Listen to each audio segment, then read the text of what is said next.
আসছিল।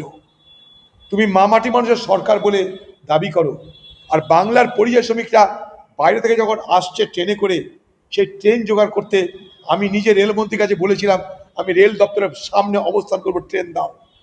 50টা প্রথমে ট্রেন দেওয়া হয়েছিল, এবং কেরল থেকে প্রথম যে ট্রেনটা বাংলায় নিয়ে আসার কথা ছিল, মুখ্যমন্ত্রী মমতা ব্যানার্জি তার বিরোধিতা করলো।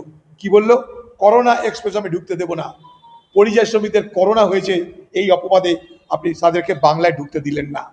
সেই বাংলার মুখ্যমন্ত্রী আজ পরিযায়ী শ্রমিকদের জন্য আপনার কুমিরের অশ্রু বার হচ্ছে, তাই তো?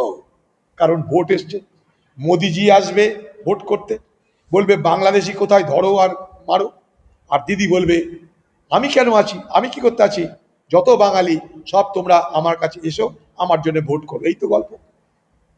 মোদি আর দিদির মধ্যে আবার সেই ভোটের অঙ্ক শুরু হয়ে গেল এই পরিযায়ী শ্রমিকের সামনে রেখে।